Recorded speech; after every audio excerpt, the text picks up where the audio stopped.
चलिए, तो फ्रेंड्स आज हम लोग जो है अब आगे बढ़ते हैं वहाँ से, और समय हम लोगों का बीत रहा है। We have to cover a lot of distance, still we are far behind. तो थोड़ा अगर जल्दी नहीं चलेंगे तो दिक्कत हो जाएगी। अब हम लोग आज डिस्कस करने जा रहे हैं अगेन निगोशिएबल इंस्ट्रूमेंट को आगे बढ़ाते हैं, और आज हम लोग डिस्कस करेंगे इंडोर्समेंट्स। ठीक है, मैं साइमल्टेनियसली दो चीज़ें ले चल रहा हूँ, मार्केटिंग को भी कंप्लीट कर रहा हूँ। मार्केटिंग इज़ इम्पॉर्टेंट, आपका पहले उसका कुछ इम्पॉर्टेंट टॉपिक्स हैं जो मैं डिस्कस करूँगा, और उसके बाद आपको लिटरेचर दे दूँगा, आप पढ़ेंगे, और बाकी जो है निगोशिएबल इंस्ट्रूमेंट। तो now the endorsements.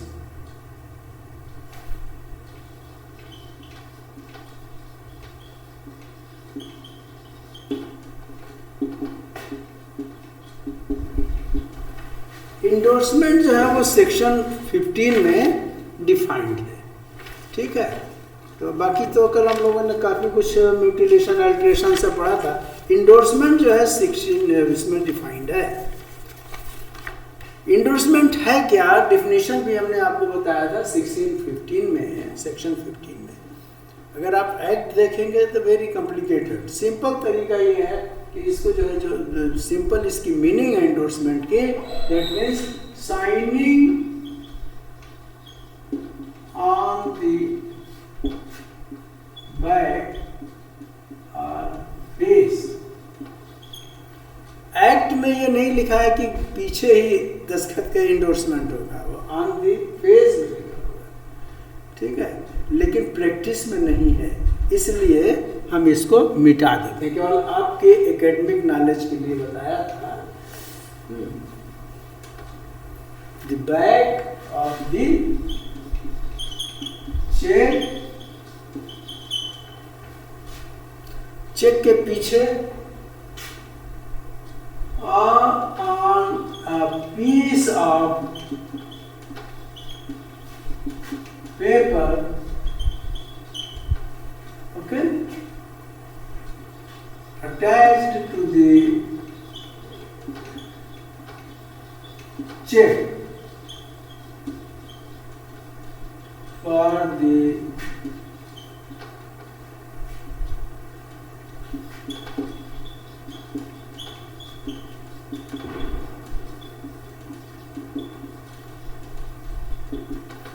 the purpose of negotiation। Negotiation के पर्पस से साइन करना जो है, निगोशिएशन के पर्पस से साइन करना, ये क्या है? This is the endorsement. Negotiation भी कल डिस्कस किया था। ट्रांसफर ऑफ ओनरशिप, आप किसी को जो है वो चेक दे दीजिए, ओनरशिप ट्रांसफर हो गई। अब बियरर चेक है, मुझे दे दिया, उस चेक का ओनर मैं हो गया। ओनरशिप ऑफ ट्रांसफर, और transfer of ownership is known as negotiation. और इस पर्पस से अगर आपने दस्तखत करके पीछे दिया, आपने पीछे लिख दिया pay to VK Srivastava, that means you have endorsed it in my favour. Now ये निगोशिएट हो गया चेक किसके फेवर में? मेरे फेवर। मैं इसका भुगतान ले सकता हूँ। कई बार ऐसा होता है कि बिजनेस ट्रांजैक्शंस में एक पार्टी ने दूसरे से माल उठाया हुआ है, दूसरे ने तीसरे से, there is a chain of, उनकी एक अलग चेन। ठीक है, तो वो क्या करते हैं कि एक व्यक्ति जो है, जैसे मान लीजिए आपने लिखा वीके श्रीवास्तव, ठीक है, पे टू वीके से ऑर्डर चेक है। ऑर्डर चेक में इंडोर्समेंट जो है अब आगे जो होगा वो वीके श्रीवास्तव करेंगे। सपोज कर लीजिए कि मिस्टर अनूप से हमने पहले कोई उधार में माल उठा लिया हुआ है ना, कोई गुड्स, कोई सामान हमने इनसे उधार खरीदा हुआ, तो हम लिख देंगे पीछे पे टू अनूप, नीचे दस्तखत कर देंगे, हो गया endorsement. Signing for the purpose of negotiation on the back of the cheque. Anoop ने जो है वो लिया हुआ है अजय कुमार से, तो ये लिखेंगे पे टू अजय, अनूप दस्तखत कर देंगे। ठीक है, अजय ने सुनील मेहता से लिया हुआ है, तो पे टू मेहता सुनील और अजय, यहाँ दस्तखत कर देंगे। तो इसकी कोई सीमा नहीं है, there can be n number of endorsement, इसकी कोई सीमा नहीं। इन्होंने रूपक से लिया हुआ है तो सुनील लिखेंगे पेटू रूपक, ऐसे करते करते पीछे चेक का स्पेस भर जाएगा। और उसके आगे भी अगर इंडोर्स होना है तो उसके साथ एक पेपर लगा दिया जाता है, that can be plain sheet, that can be stamp paper, ठीक है। तो वो पेपर लग जाता है चेक के साथ, उसको बोलते हैं एलांज। वर्ड नोट कर लो, ALLONGE, ठीक है। अब आगे और निगोशिएशन होना है, जगह नहीं है तो उस पेपर पर निगोशिएशन शुरू हो जाता है, ठीक है। वो चेक के साथ पीछे चिपका दिया जाता है, that becomes a part of the cheque. ये पेपर पीस ऑफ एलांज क्या है, पेपर पीस ऑफ पेपर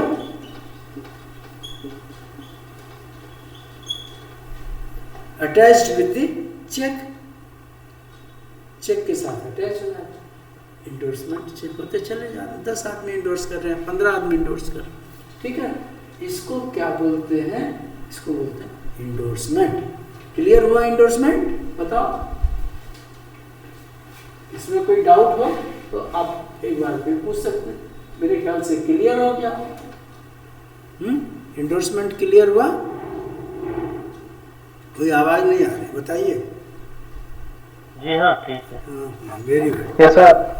ठीक ठीक ठीक ठीक, तो ये हो गया, ओके।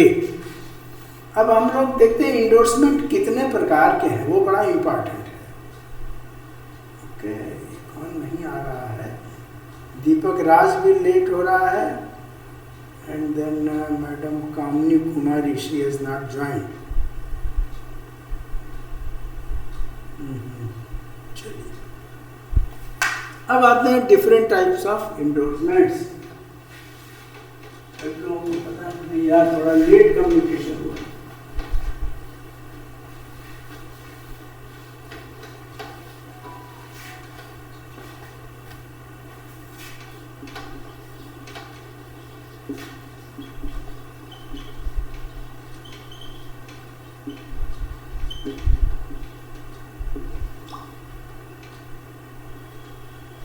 चलिए, टाइप्स ऑफ इंडोर्समेंट, कितने प्रकार के इंडोर्समेंट होते हैं, very important. Number 1, blank.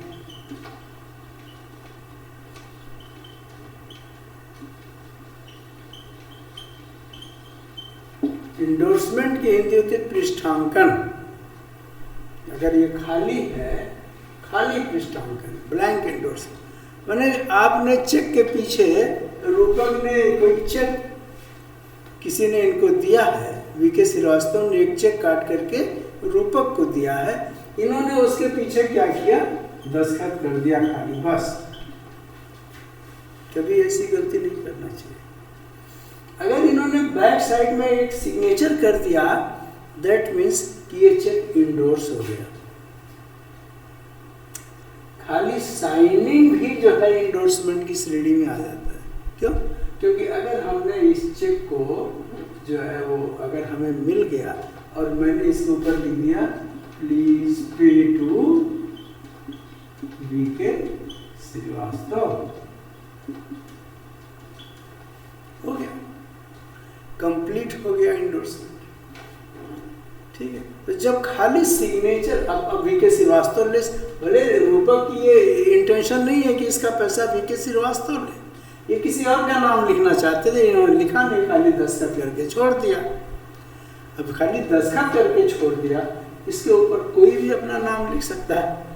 Any person जिसको मिलेगा अपना नाम लिख करके और अपने बैंक में जा करके इसको जमा कर सकता है, ठीक है। या उसी बैंक में अकाउंट है तो काउंटर पर जाके पेमेंट ले सकता है।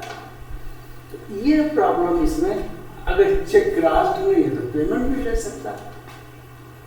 तो ये जो है, इसको जहां पर खाली साइन होता है पीछे, उसको बोलते हैं ब्लैंक इंडोर्समेंट, ओके। और इसका नंबर क्या था, 16। तो नंबर की जरूरत नहीं है blank endorsement. Endorsement in full,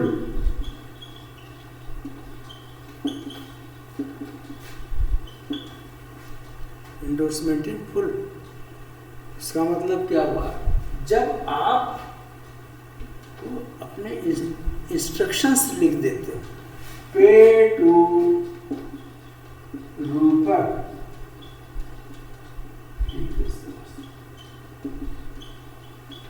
मेरे नाम से कोई चेक है, किसी ने दिया है, ऑर्डर चेक है वीके श्रीवास्तव के नाम से। वीके श्रीवास्तव ने चेक के पीछे क्या किया, इंडोर्समेंट कर दिया, पृष्ठांकन कर दिया, क्या, pay to Roopak and VK Srivastava. Now it is clear, ठीक है। नाउ अगर ये कंप्लीट हो गया, इसको बोलते हैं इंडोर्समेंट इन फुल, ठीक है, endorsement in full. Third is conditional endorsement.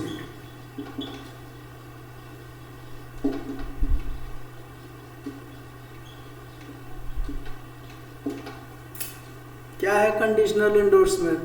Conditional endorsement का मतलब होता है when there is a condition, है, जैसे मान लीजिए कि किसी ने वीके श्रीवास्तव के नाम से मुझे पे to VK Srivastava,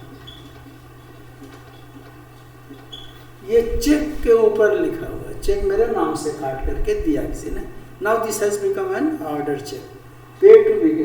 VK Srivastava ने पीछे इंडोर्स कर दिया, क्या किया, endorse, pay to C after he marries D, क्या लिख दिया, वीके श्रीवास्तव, ठीक है। Pay to C after he marriage, married नहीं मैरिज, आप सी को भुगतान कर रहे हो, बैंक को इंस्ट्रक्शंस वीके श्रीवास्तव दे रहे हैं कि भाई इंडोर्समेंट कर रहे हैं, पीछे चेक मेरे नाम से कटा है, मैं इंडोर्स कर सकता हूँ। मैंने इंडोर्स किया कि भुगतान सी को कर दिया जाए, कब, जब वो डी से मैरिज कर ले, ठीक है। अब ये क्या हो गया, कंडीशन हो गई, this is known as conditional endorsement. या ये भी लिख सकते हैं कि pay to C after he passes graduation, after he passes graduation,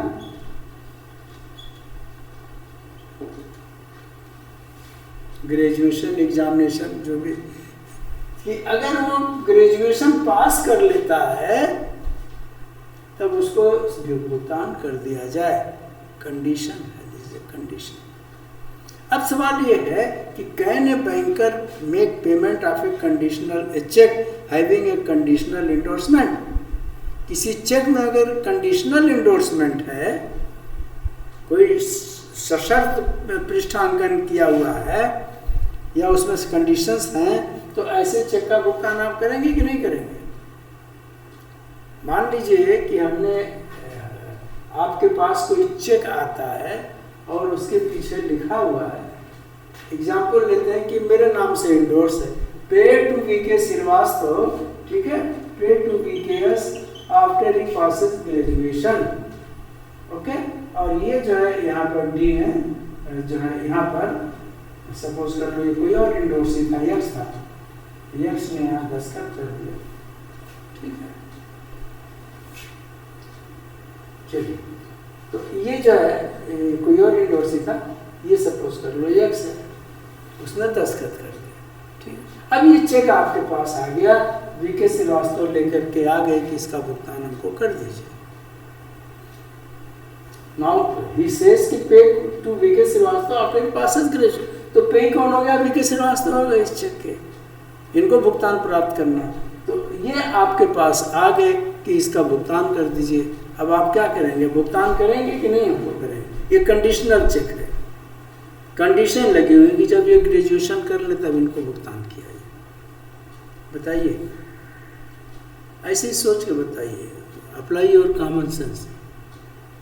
sir करेंगे भुगतान, अपना ग्रेजुएशन सर्टिफिकेट पुटअप करेगा, कर देंगे सर भुगतान उसको। और ये कंडीशन है कि आफ्टर ही पासेस ग्रेजुएशन, हाँ जो अपना ग्रेजुएशन सर्टिफिकेट अपना पुटअप करेगा सर उसके साथ में, चेक के साथ में, तब हम उसको पेमेंट कर देंगे। अच्छा, कंडीशन तो लगी हुई ना सर क्रिएशन की। हाँ लगी है, और ऊपर लगी है कि आफ्टर ही मैरिज डी, तब क्या हाँ तो करें? उसका मैरिज सर्टिफिकेट दे देंगे सर। अच्छा, चलिए, ये कंडीशन वेरीफाई करने की जिम्मेदारी हमारी नहीं है। Sir you will make payment, ये इसको देखना है कि ये कंडीशन को सेटिस्फाई कर रहा है कि नहीं, भुगतान कर रहा है, ठीक है ना। बैंकर कंडीशन नहीं वेरीफाई करेगा, पूछेगा जरूर कि आपने ग्रेजुएशन कर लिया ना, हाँ सर कर लिया, बस दिस इज सफिशिएंट। आपकी मैरिज हो गई है ना, हाँ हो गई है, सफिशिएंट है। कंडीशनल चेक का भुगतान बैंक कर देते हैं अगर थोड़ा सा भी एश्योर वो कर देता है कि हाँ कंडीशन पूरी करी, लेकिन उस कंडीशन को वेरीफाई करना वो बैंक की रिस्पॉन्सिबिलिटी नहीं। बैंक अपना पेमेंट करके अपने दायित्व से मुक्त हो जाता है, ठीक है। ये उसको देखना है कि उसने कंडीशन वाली पूरी किया कि नहीं किया। हाँ, नहीं किया तो डी उसके ऊपर मुकदमा कर सकती है या कर सकता है कि भाई इसने शादी की नहीं और झूठ बोल करके पैसा ले लिया, लाइक दैट। तो ये उनके आपस का मामला हो जाएगा। Then next is restrictive endorsement, this is fourth, तीसरा हो गया था, दिस इज रेस्ट्रिक्टिव। रेस्ट्रिक्टिव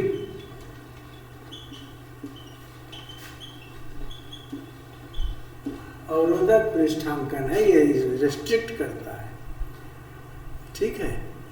क्या है इसमें रेस्ट्रिक्शन, क्या है? जैसे मान लीजिए कि लिखा है पे टू नलिनी एक्स के नाम से, एक्स इसका ये था ऑर्डर चेक है एक्स के नाम से, एक्स ने इंडोर्स किया पीछे pay to Nalini, okay, Nalini only. Pay to Nalini था तब तो नलिनी आगे इंडोर्स कर सकती थी ना कि पे टू सुरेश, पे टू रमेश, किसी को इंडोर्स, लेकिन वनली लिख दिया जब, तो इसका रेस्ट्रिक्शन, इसका इंडोर्समेंट यही ब्लॉक हो गया। क्लियर हो गया? Now it can not be endorsed further, इसका पृष्ठांकन आगे नहीं हो सकता।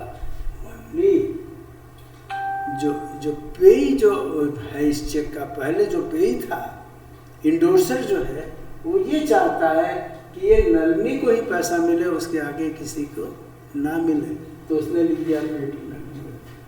अब नलिनी अगर चाहती भी है कि इसको हम किसी और को इंडोर्स कर दें, शी कैन नॉट इंडोर्स, वो इंडोर्स नहीं कर सकती। क्लियर हो गया ना? ये वो आगे इसको इंडोर्स नहीं कर सकती, इसको बोलते हैं रेस्ट्रिक्टिव इंडोर्समेंट, ठीक है। रोक लगाता है ये, आगे इंडोर्समेंट पर रोक लगाता है। हाँ, और कुछ इसमें दिक्कत है तो पूछ सकते हैं।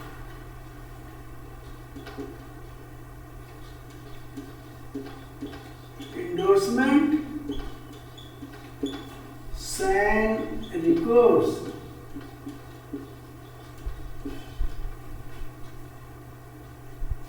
सैन रिकोर्स एक मतलब टेक्निकल टर्म है और लीगल टर्म है। इसका मतलब होता है विदाउट लायबिलिटी,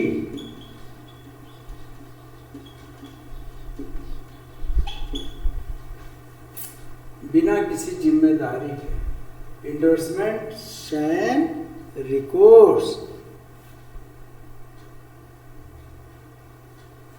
ठीक है। इसका मतलब ये हुआ कि ये जो है, ये जो इंडोर्सर है वो अपनी जिम्मेदारी से मुक्त होना चाहता है, ठीक है ना। मतलब वो अपने ऊपर कोई जिम्मेदारी नहीं लेना चाहता, कोई लायबिलिटी नहीं। इस चेक में कोई गलती हो जाए, डिफेक्ट हो जाए, उसको ना कोई कुछ कहे, वो अपनी जिम्मेदारी से मुक्त होना चाहता है। इसको बोलते हैं सैन रिकोर्स। ऐसे फॉर एग्जाम्पल सपोज कर लीजिए कि ए के नाम से चेक है, ए ने पीछे इंडोर्स किया पे टू बी और यहाँ नीचे दस्तखत कर, ठीक है ना, पे टू बी।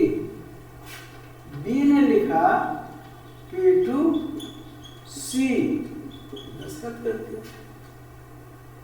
लेकिन इन्होंने आगे क्या लिखा, विदाउट रिकोर्स टू मी, ठीक है, और इन्होंने बी को हैंड ओवर कर दिया। ओके, अब जब बी ने इस चेक को एक्सेप्ट कर लिया तो फिर अब ये जब भुगतान लेंगे, मान लीजिए भुगतान नहीं हो रहा है, ए ने इसका भुगतान रोक रखा है, ये तो ऑर्डर चेक था, तो ए वाज द फर्स्ट पे, ठीक है ना, उसने इंडोर्स किया बी के नाम से।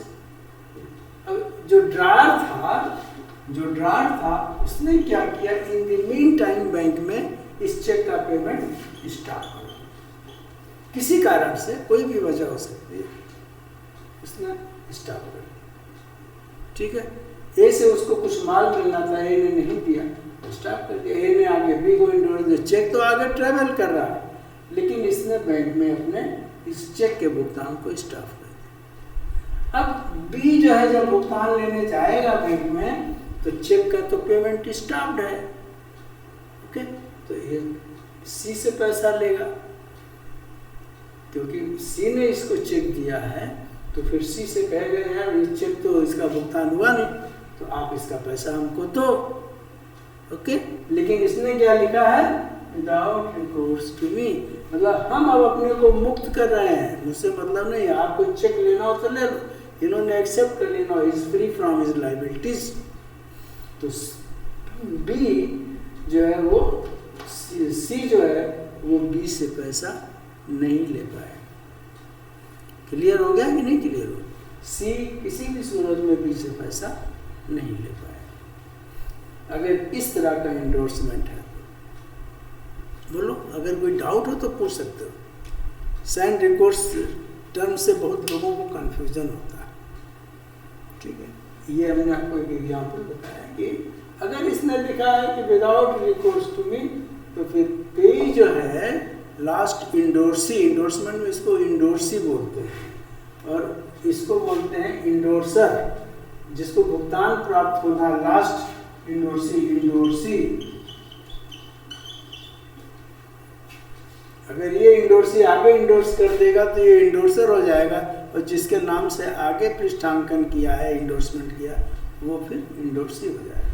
तो यहाँ पर पे जो है लास्ट इंडोर्सी होता है इंडोर्समेंट के केस। तो लास्ट इंडोर्सी कौन है, सी has become the pay.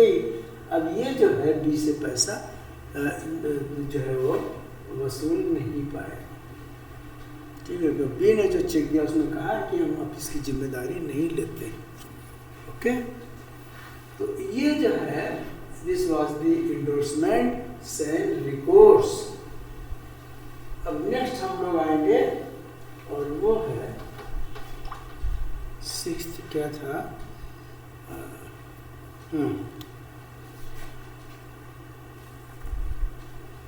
Sixth जो है फैकल्टेटिव इंडोर्समेंट।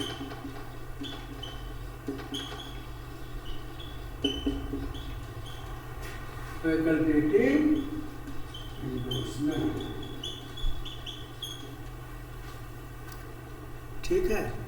फैकल्टेटिव इंडोर्समेंट में क्या होता है कि इसमें जो है ये इंडोर्सर अपने को रिस्पॉन्सिबिलिटी अपने ऊपर ले लेता है, ठीक है। ये जो है रिस्पॉन्सिबिलिटी अपने बाइंडशिप से, इंडोर्सर बाइंडशिप से,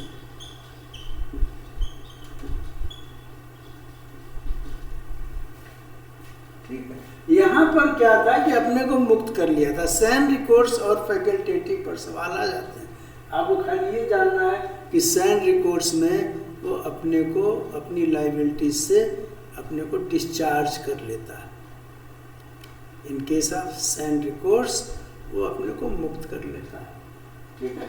लेकिन फैकल्टेटिव के केस में वो अपनी जिम्मेदारी को स्वीकार कर लेता है। लिखता क्या है, जैसे मान लीजिए ए के नाम से कोई चेक कटा हुआ है, ए ने पीछे इंडोर्स किया पे टू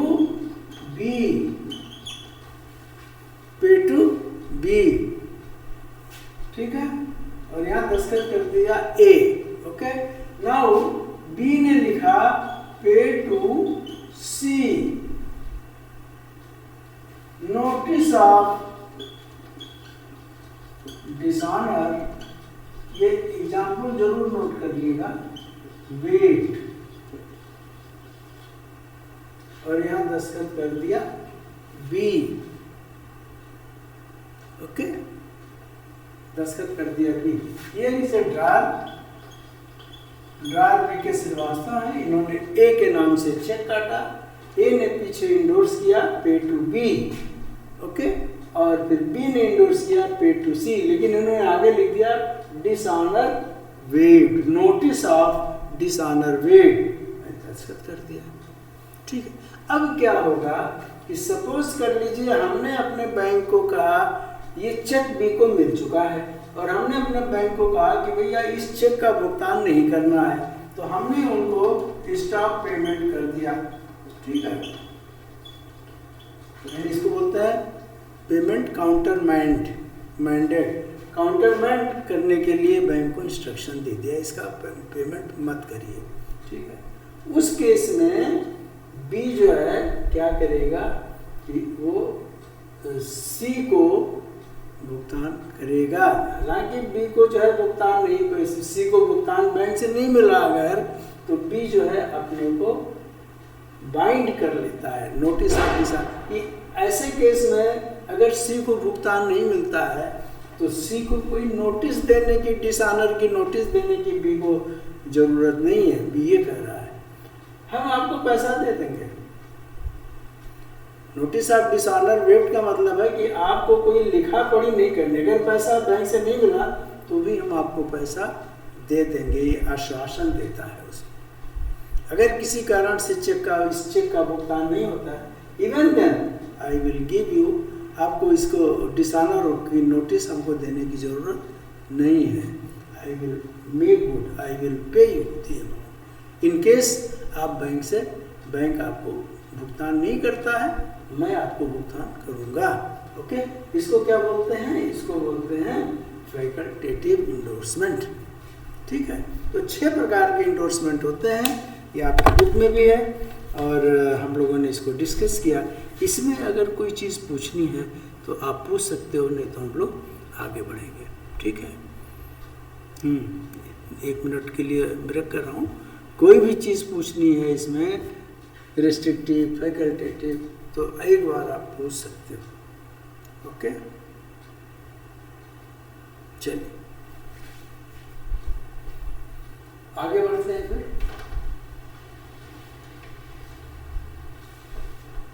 अब हम लोग इम्पॉर्टेंट चीज़ों की तरफ बढ़ेंगे, और वो है next is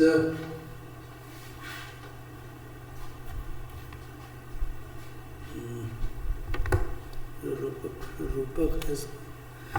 okay, next is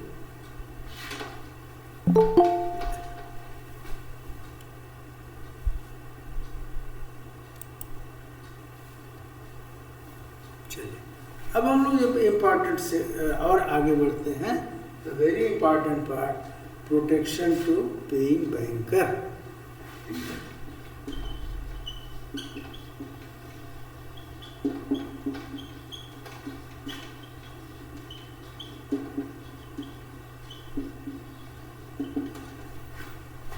और ये आपको बड़े ही पेशेंटली और सीरियसली इसको अटेंड करना है इस सेशन को, क्योंकि ये जो हम लोग डिस्कस करने जा रहे हैं दिस इज वेरी इंपॉर्टेंट। ठीक है, प्रोटेक्शन टू पेइंग बैंकर। जब आप ब्रांच में काम करते हो तो आप जो है दोनों चीज़ें करते हो। एक तरफ आप रहते हो पेइंग बैंकर, और एट द सेम टाइम आप एक फंक्शन और प्ले करते हो।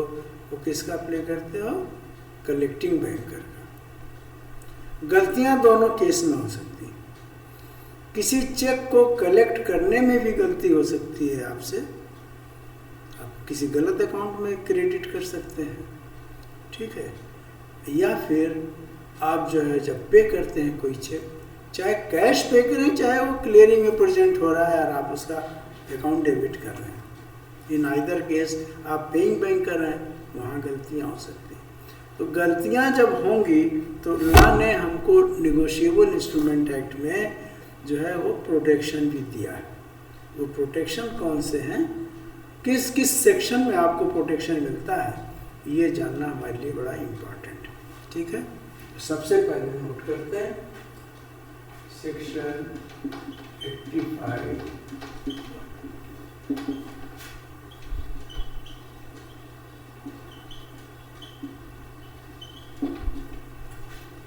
सेक्शन 85(1) में बैंकर को प्रोटेक्शन है। किस कंडीशन में प्रोटेक्शन है ये समझिए। इंडोर्समेंट से केस में, ठीक है। सपोज कर लो कि कोई चेक है वो ए के नाम से कटा हुआ है। ए ने जो है वो किसको किया, पे टू बी, पे टू सी, ये भी हो गया, पे टू डी, सी हो गया, ओके। इंडोर्समेंट होते चले जा रहे हैं। आप इसको पे करेंगे, पे टू एफ,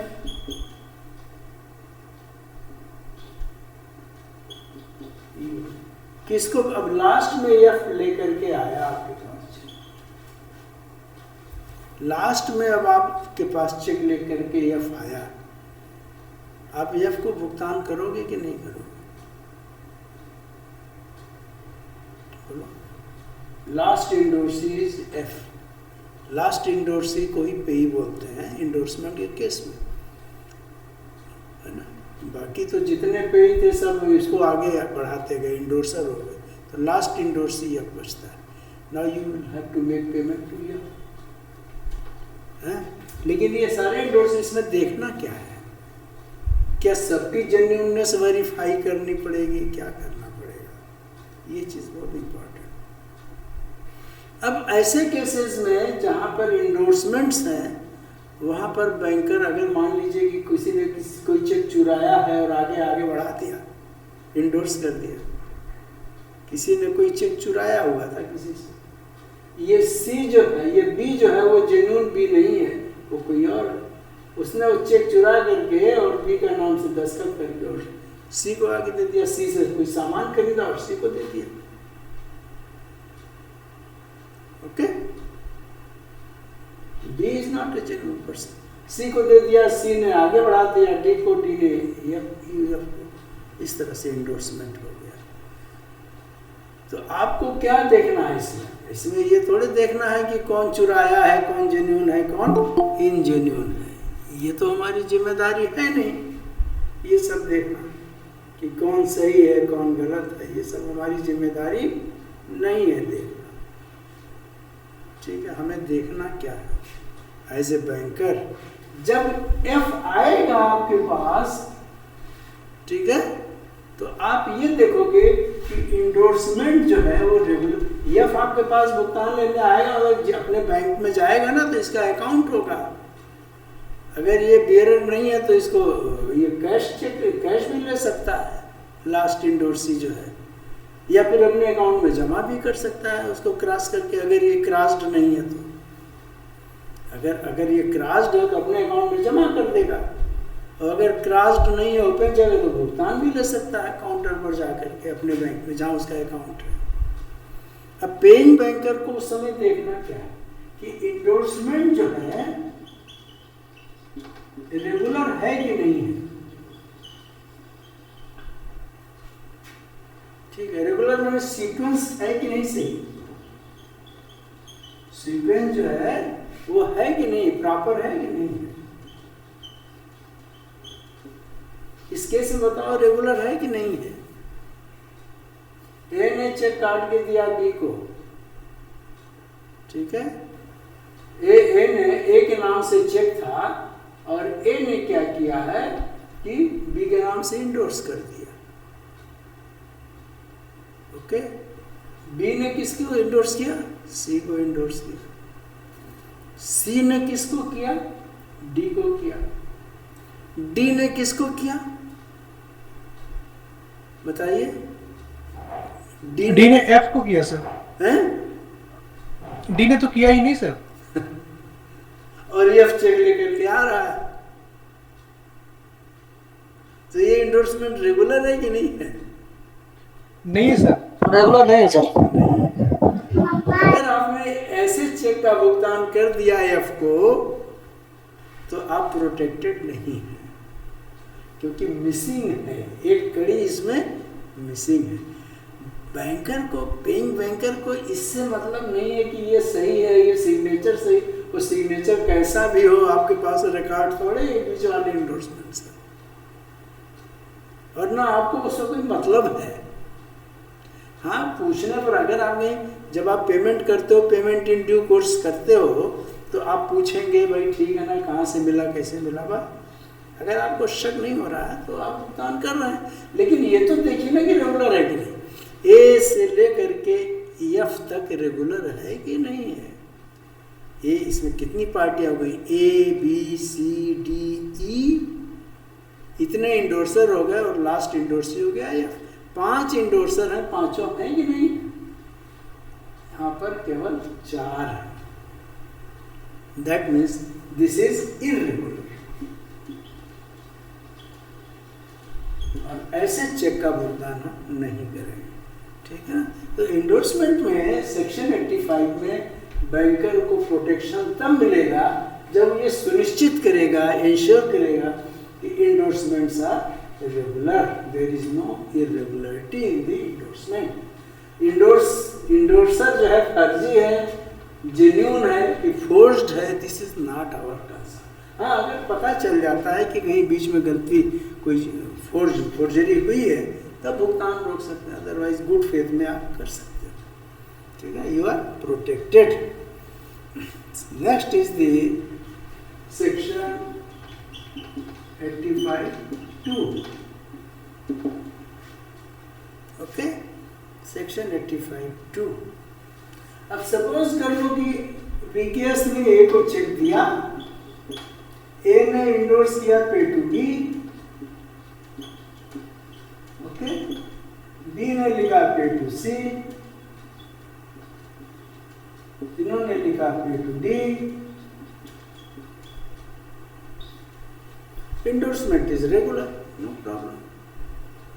लेकिन इस चेक में बियरर नहीं कटा है। बियरर होता है ना, इसको क्रॉस नहीं किया गया, बियरर कटा नहीं। अब बियरर कटा नहीं है और इंडोर्समेंट्स पीछे इतने हो गए। अब ये जो है चेक यक्स लेकर के बैंक में आ जाता है, वो न तो ए है, न बी है, न सी है, न somebody else। एक्स लेकर गया, एक्स इज द बियरर। जिसके पास बियरर चेक में क्या है, जिसके पास चेक हो बियरर है। कुत्ते के गले में टंगा हुआ है, वो बियरर है। अगर बियरर का मतलब है तो यही है ना, जिसके पास है वो बियरर है। यक्स लेकर के आ जाता है। पीछे आप देखते हो इतने इंडोर्समेंट्स, इस चेक का भुगतान करेंगे कि नहीं करेंगे? बताइए, सोच रहे जी करेंगे सर। क्यों नहीं करेंगे? क्योंकि सर बियरर नहीं कटा है, तब कर सकते हैं। तो बियरर नहीं कटा है, बियरर कटा नहीं, तब कर सकते हैं सर एक्स को। इतने सारे इंडोर्समेंट होने के बाद भी कर सकते हैं। अच्छा सर, तो बियरर का रेट हैं?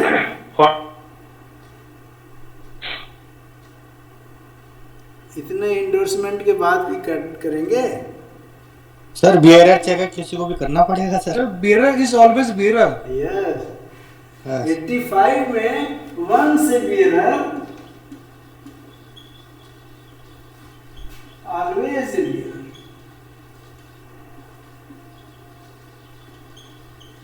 Very good, bearer is always bearer, ठीक है। तो अगर ये जो है बियरर चेक है, तो चाहे उसके पीछे 10 इंडोर्समेंट हो, दैट बिकम्स इमैटेरियल। अगर बियरर चेक को प्रेजेंट करता है, he can take payment, okay, he can take payment।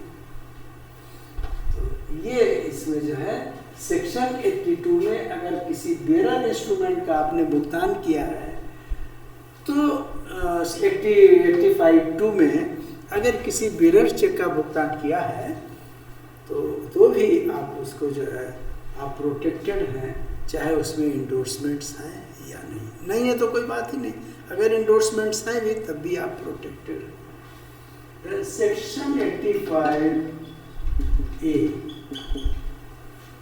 ठीक है, यही चीज़ है 85(1) की जो कंडीशन है रेगुलर इंडोर्समेंट, यही चीज़ ड्राफ्ट के केस में लागू होती है। तो ड्राफ्ट भी एक ऑर्डर इंस्ट्रूमेंट है, draft is an order instrument, और ड्राफ्ट में इंडोर्समेंट्स हो सकते हैं। ये थोड़े जिसके नाम से ड्राफ्ट है उसी को भुगतान करें, अगर वो जो है पेई जो है ड्राफ्ट का वो किसी के नाम से इंडोर्स कर देता है तो फिर जिसके नाम से जो इंडोर्सी है उसको भुगतान करेंगे, है ना। तो ड्राफ्ट भी जो है बैंक ड्राफ्ट वो एक दैट कैन बी इंडोर्स्ड। तो उस केस में भी जब ड्राफ्ट के केस में भी जब भुगतान करेंगे और इंडोर्समेंट्स हैं तो हमें क्या देखना है, इंडोर्समेंट्स में कोई इरेगुलरिटी तो नहीं है। अगर सीक्वेंस चेन ठीक है, चेन ब्रोकन नहीं है, बीच में ब्रेक नहीं कर रही है, तो हम लास्ट इंडोर्सी को इसका भुगतान ड्राफ्ट का कर देंगे, ठीक है। तो इफ द ड्राफ्ट में जो if the endorsement is regular, तो हम लास्ट जो इंडोर्सी है या पेई है उस ड्राफ्ट का उसको भुगतान करते हैं। तो बीच में अगर कहीं भी कोई गड़बड़ी है तो उससे हमारी अपनी जिम्मेदारी से हम मुक्त हो जाते हैं। कोई बैंक के ऊपर मुकदमा नहीं कर सकता कि ये फलाने ने तो हमसे चोरी किया था और आगे इंडोर्स कर दिया। Bank is discharge of its liabilities, ठीक है, बैंक के ऊपर कोई खतरा नहीं आएगा। तो पेइंग बैंकर को ये सब चीज़ें करनी है। पेइंग बैंकर कोई अलग से तो आदमी है नहीं, हम ही आप हैं। जब हम लोग कोई चेक निकालते हैं, पास करते हैं, we are the paying banker. तो हम लोगों को ये सब चीज़ें देखनी हैं। अगर कोई बैंक को नुकसान होगा तो बैंक तो हमसे ले ही लेता है, हमें छोड़ता थोड़ी। ओके, अब नेक्स्ट आते हैं हम लोग section 89, again very important, alteration. बहुत इंपॉर्टेंट सेक्शन है पेइंग बैंकर। अल्टरेशन, अगर कोई चेक अल्टर्ड है, ध्यान दीजिएगा, और नॉर्मल कोर्स में ये अल्टरेशन जो है ये डिटेक्टेबल नहीं है। If it is not detectable in normal course of business, हमें देख करके ये नहीं लगता कि क्रॉसिंग इसकी मिटाई गई, ऐसे लगता है कि ओरिजिनल चेक है जबकि उसकी क्रॉसिंग मिटा दी गई। देख के लगता नहीं कि अमाउंट मिटाया गया, ठीक है। हालांकि अगर कोई अल्टरेशन है तो ये चेक जो है ये यूजलेस हो जाता है, वाइड हो जाता है। वाइड समझते ना, लीगल टर्म है VOID, wide means it becomes the legally invalid instrument. तो अगर आप किसी अल्टर्ड चेक का भुगतान करते हैं तो हमें प्रोटेक्शन नहीं है, लेकिन प्रोटेक्शन कहाँ है, जब अल्टरेशन विजिबल नहीं है, अल्टरेशन जो है दिखाई नहीं दे रहा है तो हमें प्रोटेक्शन है, ठीक है। 85(1) में प्रोटेक्शन है अगर कोई इंडोर्समेंट जो है वो फर्जी है, फोर्स्ड इंडोर्समेंट है, और आपने लास्ट इंडोर्सी को भुगतान किया है तो आप प्रोटेक्टेड हैं। यहाँ पर भी कोई अल्टरेशन है और विजिबल नहीं है, डिटेक्टेबल नहीं है, उसको डिटेक्ट नहीं कर पा रहे हैं ऑर्डिनरी कोर्स ऑफ बिजनेस में, then we are protected under section 89, ध्यान दीजिएगा। लेकिन जहाँ पर विजिबिलिटी है अल्टरेशन की, वी आर नॉट प्रोटेक्टेड। अगर बैंक ने आपसे कहा है कि अल्ट्रावायलेट जो लैंप होता है, अल्ट्रावायलेट लैंप, इतने अमाउंट तक का चेक जो है आपको अल्ट्रावायलेट लैंप से एग्जामिन करना है तो आपको करना है। अगर कोई चेक में फ्रॉड हो गया और लैंप में देख करके पता चल रहा है कि नहीं सिग्नेचर पोस्ट की मतलब ये अमाउंट मिटाया गया है या इसमें छेड़छाड़ की गई, अल्ट्रावायलेट लैंप से पता चल रहा है, या क्रॉसिंग को डिलीट किया गया इंक रिमूवर से, तो फिर आप प्रोटेक्टेड नहीं हैं। बैंक के निर्देशों के अनुसार अगर हमने काम किया, अगर उन्होंने जहाँ कहा कि 2 लाख तक अल्ट्रावायलेट लैंप यूज़ करो चेक के लिए, और 5 लाख है तो 2 लोग एग्जामिन करेंगे। ये सारी अगर हमने प्रक्रिया पूरी की है, procedures, then we are protected. Section 89 कुल मिला करके अल्ट्रेशन में भी आपको प्रोटेक्ट करता है। This is very important section, ठीक है। लेकिन अगर किसी ड्रार का सिग्नेचर फोर्स्ड है तब क्या होगा?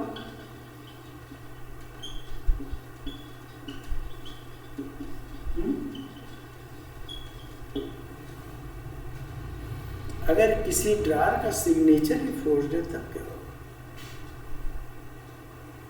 ये इंपॉर्टेंट चीज है। अल्ट्रेशन में तो नहीं करेंगे सरकार।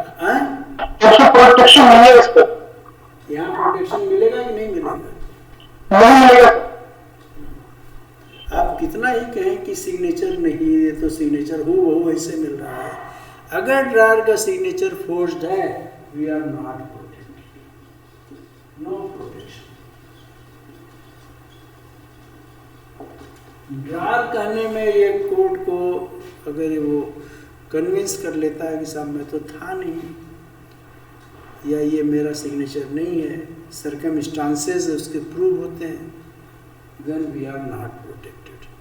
फोर्स्ड ड्रार्स के सिग्नेचर में, बाकी अल्ट्रेशन में आप प्रोटेक्टेड, बाकी जो ट्रांजैक्शन की पार्टीज हैं वो नहीं प्रोटेक्टेड। मेरे नाम से चेक था और वो चेक जो है अमाउंट कुछ और था, किसी और ने अपने अकाउंट में ले लिया है, ठीक है। ड्रार के सिग्नेचर में कोई छेड़छाड़ नहीं हुई है, मेरे नाम से था, बीकेएस के नाम से, किसी और बीकेएस ने इस चेक को अपने अकाउंट में जमा कर लिया, ठीक है, और उसने अमाउंट में भी अल्ट्रेशन कर लिया और आपसे भुगतान ले लिया, यू आर प्रोटेक्टेड, क्योंकि ड्रार का सिग्नेचर सही है।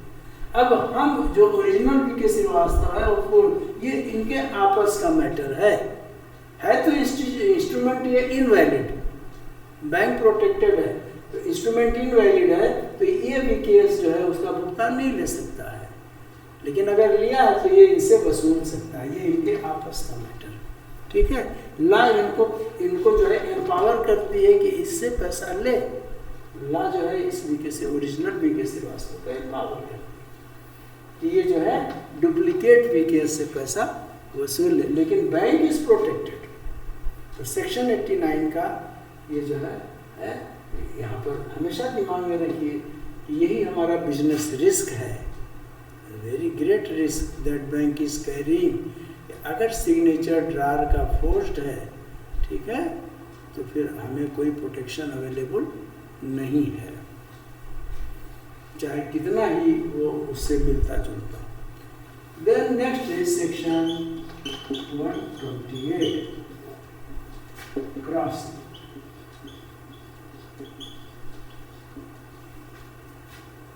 क्रॉसिंग में ये बोलते हैं कि अगर कोई चेक जो है क्रॉस्ड है, ठीक है, सपोज कर लो क्रॉस्ड है, पे टू बीके श्रीवास्तव,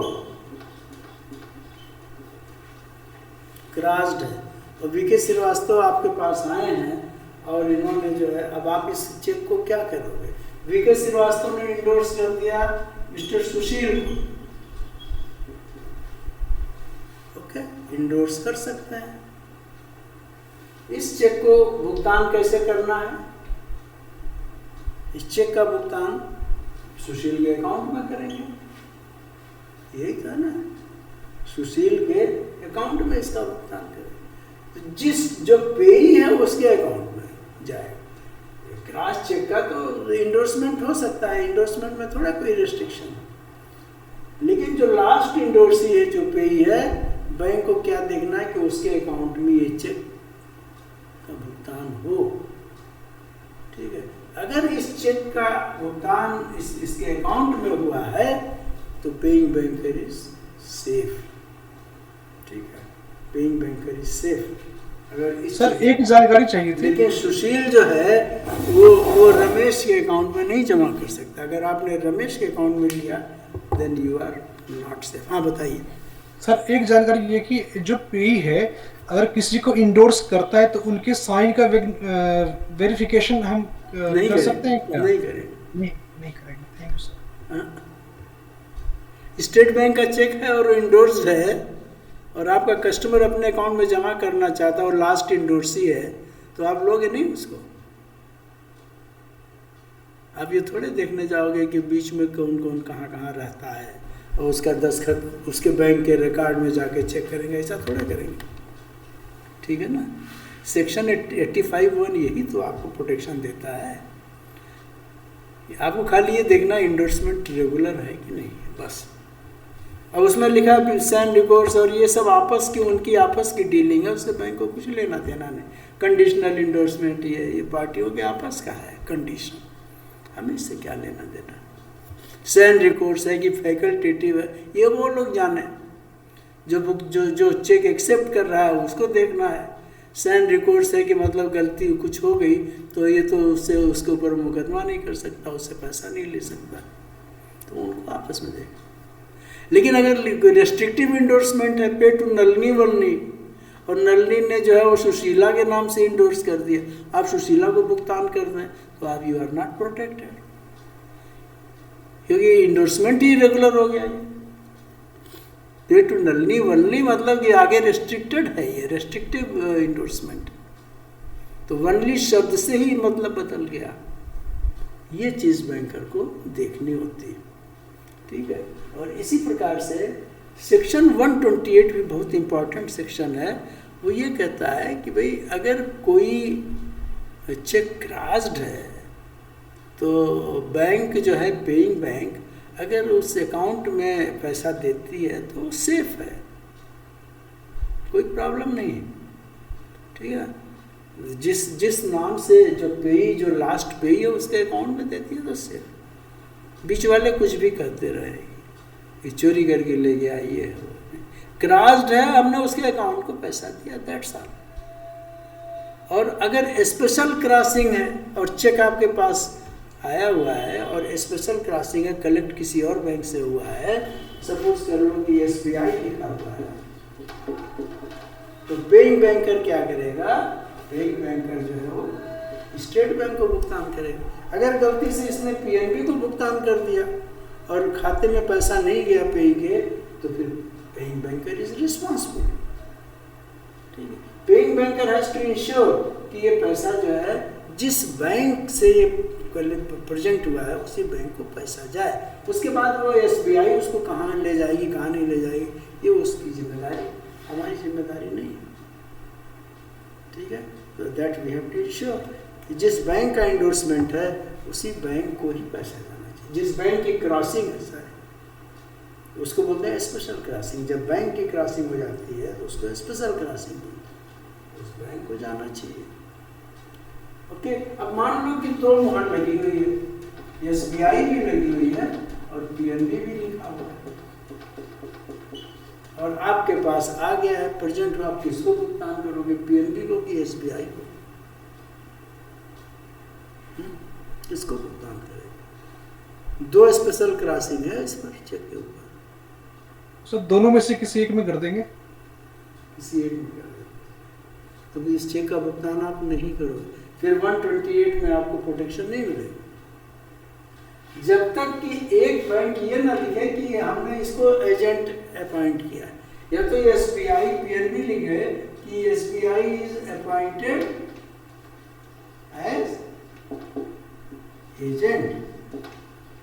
उस पर्टिकुलर जगह में PNB की ब्रांच नहीं है, उसने SBI को ऑथराइज किया हुआ है। करेक्ट। ये स्टेटमेंट जरूरी है।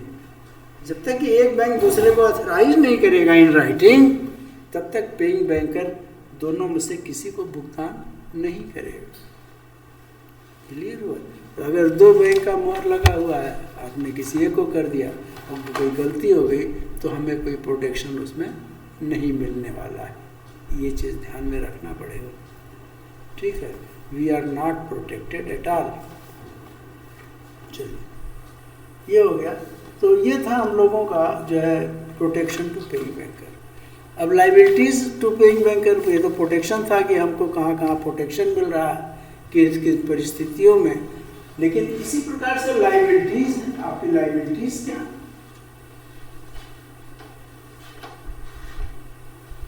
कल डिस्कस भी किया था और आज भी हमारे ख्याल से वो हमारे मित्र जफर हैं क्या? रूपक कुमार जफर है क्या? 10 मिनट कर रहे थे, लेट होगा। कल भी वो नहीं क्लास अटेंड कर पाए थे, मतलब ढंग से अटेंड नहीं कर पाए थे, क्योंकि कल उनका जो है सिस्टम नेटवर्किंग की प्रॉब्लम थी। नो स्टिल लेट, ठीक है। और इतने इम्पॉर्टेंट सेशन से ये आपको छोड़ने लायक, अब जो भी सेशंस होंगे बहुत इम्पॉर्टेंट। अकाउंटेंसी के हैं, अभी तो हम लोग शुरू कर चुके हैं, लीगल एंड रेगुलेटरी एस्पेक्ट, ये आपके मॉड्यूल बी से हम लोग डिस्कस कर रहे हैं, क्योंकि ए में आपके उसमें भी है, बैंकिंग प्रिंसिपल्स में भी है और इधर भी है, तो इसलिए इसको कंटिन्यूएशन में हमको दोनों चीज़ों को कवर करना है। तो ये जो है हम लोग module be legal regulatory aspects का ये निगोशिएबल उसमें है, और हाफ पोर्शन जो है वो आपके प्रिंसिपल्स वाले उसमें है। तो चलिए अब हम लोग आते हैं लाइबिलिटीज पेइंग बैंकर की क्या है। सेक्शन 31 कल डिस्कस किया था, जो लोग नहीं अटेंड कर पाए होंगे नोट कर लें। सेक्शन 31 में लाइबिलिटीज जो है डिस्क्राइब्ड हैं। क्या लाइबिलिटीज़ हैं? लाइबिलिटीज़ ये हैं कि भाई आप जो है वो अगर सफिशिएंट बैलेंस है अकाउंट में तो उसका भुगतान आपको करना है। अगर बैलेंस सफिशिएंट है उसका भुगतान करना है, नंबर 1। तो एक कंडीशन हो गई, बैलेंस सफिशिएंट होना चाहिए। दूसरी कंडीशन क्या है? दूसरी कंडीशन है कि ये जो है नॉट ओनली बैलेंस एप्लीकेबल भी होना चाहिए, प्रॉपरली एप्लीकेबल टर्म इस्तेमाल होता है, properly applicable. The fund should be properly applicable, ठीक है। प्रॉपरली एप्लीकेबल का क्या मतलब हुआ? प्रॉपरली एप्लीकेबल का मतलब ये हुआ कि फंड जो बैलेंस जो है उसके ऊपर कोई चार्ज नहीं है, ठीक है। एफडी का अमाउंट है तो कहीं एफडी मॉर्गेज नहीं है, आई मीन कहीं प्लेज में नहीं रखी हुई, किसी ने रखा नहीं, लिया नहीं मार्क है, या कोई अटैचमेंट आर्डर नहीं है किसी गवर्नमेंट अथॉरिटी का, आईटी का या गार्निशी आर्डर नहीं कोई इशू हुआ, या उसके ऊपर कोई जो है कोर्ट के आदेश नहीं जारी हुए, ठीक है। तो अगर ये सब है तब फिर प्रॉपरली एप्लीकेबल नहीं, या फिर वो इंसॉल्वेंट नहीं है। अगर कोई इंसॉल्वेंट हो जाता है, दिवालिया हो जाता है, इंसॉल्वेंट का मतलब क्या होता है? ऋण को रिपे करने की जो कैपेसिटी है वो समाप्त हो जाना, इसी को इंसॉल्वेंसी बोलते हैं, ठीक है। जो लोन को रिपे करने की कैपेसिटी समाप्त हो जाती है, फिर जब ख़त्म हो जाती है तो उसको इंसॉल्वेंसी बोलते हैं। तो कोई इंसॉल्वेंट हो गया तो उसके बैलेंस का देखभाल अब रिसीवर करेगा, वो डिसाइड करेगा क्या करना है क्या नहीं करना। तो वो जो है बैलेंस वो क्या हो गया? प्रॉपरली एप्लीकेबल नहीं है। कोई डिपॉजिटर एक्सपायर हो गया तो भी प्रॉपरली एप्लीकेबल नहीं है। तो ये सब चीज़ें हम लोगों को देखना है, और बैलेंस क्लियर होना चाहिए एकदम से, ठीक है ना। सर इसमें मिनिमम बैलेंस वाला तो शामिल ही होता है ना? क्या चीज़? जैसे कि अकाउंट में 5000 है और 1000 मिनिमम बैलेंस है, चेक 4500 का आ गया तो पे करेंगे सर। आप जो इंसिडेंटल चार्जेस हैं या जो भी है वो काट लेंगे बस, मिनिमम बैलेंस नहीं। लेकिन किसी चेक को डिसऑनर नहीं कर सकती इस वजह से, अगर बैलेंस है तो, ठीक है। तो वो प्रॉपरली एप्लीकेबल बैलेंस, ये तो आपने एक कंडीशन लगाई हुई है। लेकिन अगर बैलेंस कम हो जाता है तो हम लोग क्या करते हैं? तो इंसिडेंटल चार्ज काट लेते हैं बस, चेक को थोड़े डिसऑनर करते हैं। तो अगर कोई इस तरह की कंडीशंस नहीं है और बैलेंस सफिशिएंट है तो आपकी liability under section 31 very important है कि आप उस चेक का भुगतान करें, ठीक है। तो ये हम लोगों ने डिस्कस किया। और अब आते हैं कि सेक्शन 128 आपको क्रॉसिंग चेक के बताया था। अगर क्रॉसिंग के इंस्ट्रक्शंस के मुताबिक चाहे जनरल हो चाहे स्पेशल क्रॉसिंग, अगर आपने भुगतान कर दिया है उसके इंस्ट्रक्शंस के मुताबिक नहीं किया है, then we are not protected, ठीक है। तो प्रोटेक्शन भी हो गया।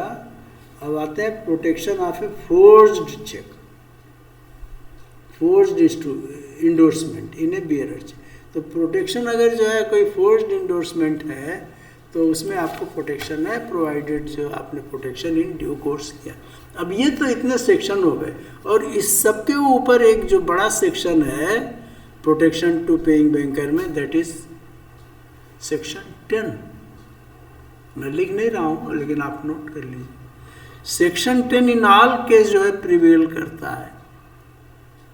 पेमेंट जो है आपने अच्छी तरह सोच समझ के किया है, इन विदाउट नेग्लिजेंस किया है, इन गुड फेथ किया है, ये चीज़ बहुत ज़रूरी है, ठीक है।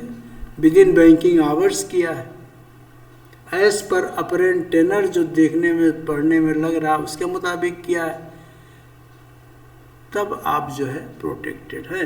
अब इन सेक्शंस में प्रोटेक्शन मिल भी जाए, लेकिन अगर मान लीजिए कि सेक्शन 10 के मुताबिक हमने गलत किया है, डेट ही एक्सपायर है और हम पेमेंट कर रहे हैं, थोड़ा प्रोटेक्शन मिलेगा, है कि नहीं।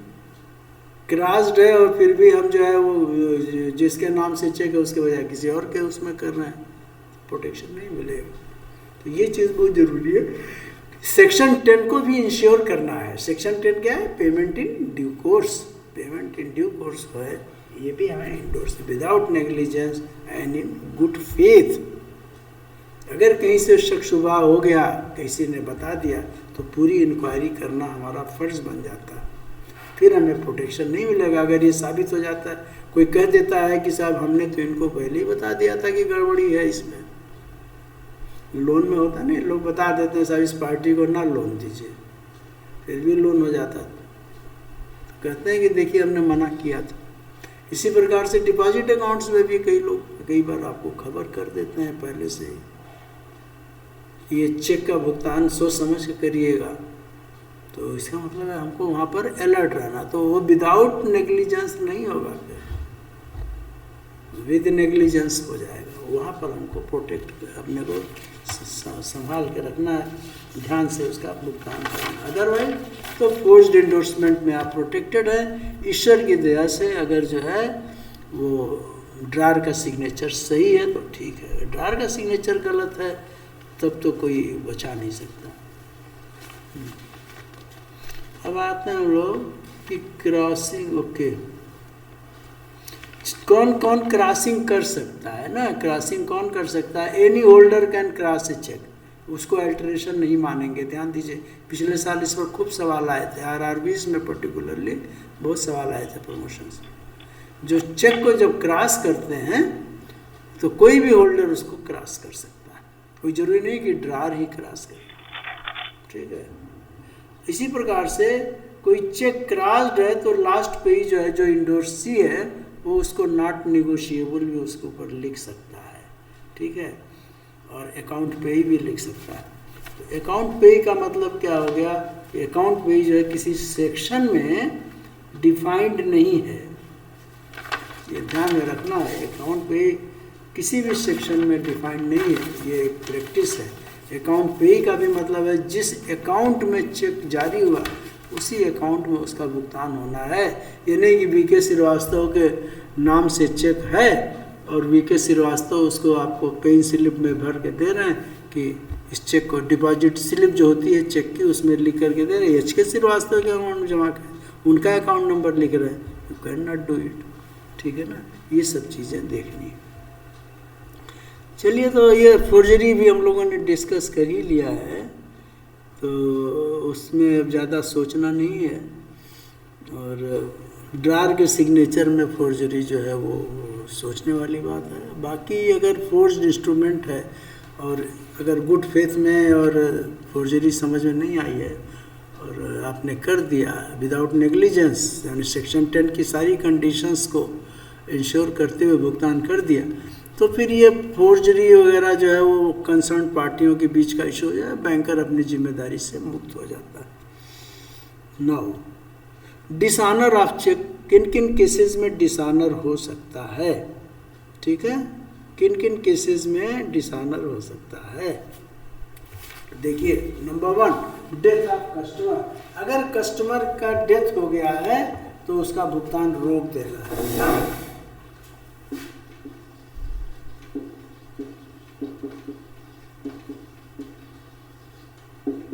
Dishonour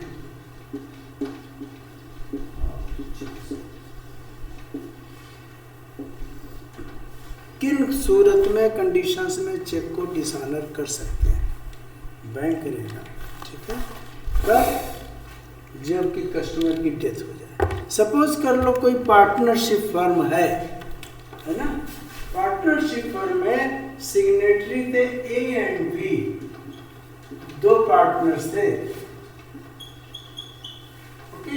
A and B signatory थे और ये जो है इसमें से कोई चेक इन्होंने इशू किया है। जिस समय चेक बैंक में आया, प्रेजेंट हुआ, उस समय आपको ये पता चल गया कि ए एक्सपायर्ड है।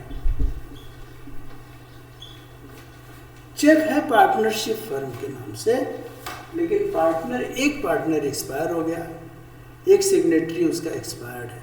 ऐसे चेक का भुगतान करोगे कि नहीं करोगे? नहीं करेंगे सर।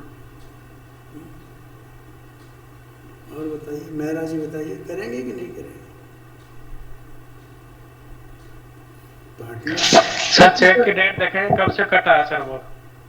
वो समय से प्रेजेंट हुआ है, लेकिन अभी 2 दिन पहले वो ए एक्सपायर कर गया, आपको सूचना भी मिल गई है ए एक्सपायर कर गया। सर बैंक और जो पार्टनर ए के साथ खत्म हो गया है, रिलेशन खत्म है, तो फिर और जॉइंट सिग्नेटरी है तो कैसे करेंगे सर, जब रिलेशन ही नहीं है तो बैंक के साथ? पार्टनरशिप में रिलेशनशिप टर्मिनेट हो जाती है in the event of death of the partner. Very good, बहुत बढ़िया, ठीक है। लीगल पोजीशन ये होती है, जब कोई इंडिविजुअल एक्सपायर कर गया तब तो करेंगे नहीं, वो तो मालूम है, क्योंकि वो कंट्रेक्चुअल रिलेशनशिप खत्म हो गई अगर अकाउंट होल्डर एक्सपायर कर गया। लेकिन पार्टनरशिप तो चलती रहती है, चलो एक मर गया दूसरा आ जाएगा। लेकिन अगर कोई सिग्नेटरी है पार्टनर और वो एक्सपायर कर गया तो भी कंट्रेक्चुअल रिलेशनशिप हमारे समाप्त हो जाते हैं। ऐसे पार्टनरशिप का ट्रांजैक्शन तुरंत रोक दिया जाता है जब तक कि पार्टनर्स कोई और पार्टनर ना चुन कर लाएं, कोई और चेक ना काटें, या जो रिमेनिंग पार्टनर्स हैं अगर वो आपको लिख करके दे देते हैं कि हमें कोई एतराज़ नहीं, आप भुगतान कर दीजिए, उस केस में आप भुगतान करोगे। अदरवाइज नॉर्मल कोर्स में आप भुगतान नहीं कर सकते, ठीक है। नेक्स्ट है, अगर कोई कंपनी का अकाउंट, 2 डायरेक्टर्स हैं जो दस्तखत करते हैं, सिग्नेटरीज 2 हैं A and B, same situation है, ये प्रेजेंट हो जाता है बैंक में, ठीक है। और आपको ये पता है एक डायरेक्टर इसमें एक्सपायर कर गया, एक सिग्नेटरी कुछ दिन पहले एक्सपायर हो गया है और उसको आपने अकाउंट में मार्क भी किया हुआ है, डायरेक्टर ए एक्सपायर। क्या करेंगे? कंपनी का चेक कब? कंपनी के मामले में तो कर देंगे सर, कंपनी के मामले में कर देंगे सर। यस, क्योंकि कंपनी का परपेचुअल सक्सेशन होता है, कंपनी कभी एक्सपायर नहीं करती, ठीक है ना, कंपनी कभी एक्सपायर नहीं करती। अब डीआरडीए का अकाउंट है कोई, या ब्लॉक के किसी स्कीम का वीडियो एक्सपायर कर गए मान लीजिए अनफॉर्चुनेटली, और उनके दस्तखत किए हुए चेक प्रेजेंट हो गए, आप करेंगे कि नहीं करेंगे?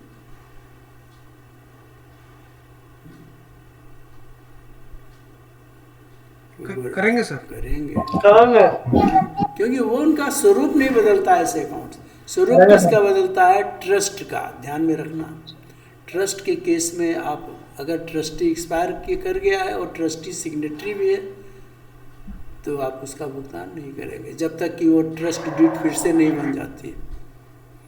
पार्टनरशिप है उसमें भुगतान नहीं करेंगे। इसी प्रकार से इंडिविजुअल अकाउंट है उसमें भुगतान नहीं करेंगे। बाकी institutions, associations, club, society, company, ऐसे अकाउंट्स में आप भुगतान कर देंगे क्योंकि वहाँ पर संस्थाएं जो है वो नहीं मरती हैं, संस्थाएं हमेशा जिंदा रहती हैं। प्रिंसिपल नहीं है, खजांची नहीं है स्कूल का, है ना, कैशियर नहीं है, दूसरा कैशियर आ जाए, तो ये सिचुएशन होती है। लेकिन बैंक, ये जो संस्थाएं हैं वो कभी नहीं मरती। ये तो डिसऑनर हो गया, डेथ ऑफ द कस्टमर। दूसरा है when the payment is stopped, तो सब हम लोग जानते हैं। when there is a garnishee order, income tax order और GST order या court order not to make any payment या अटैचमेंट कोई ऑर्डर है तब भी हो जाएगा।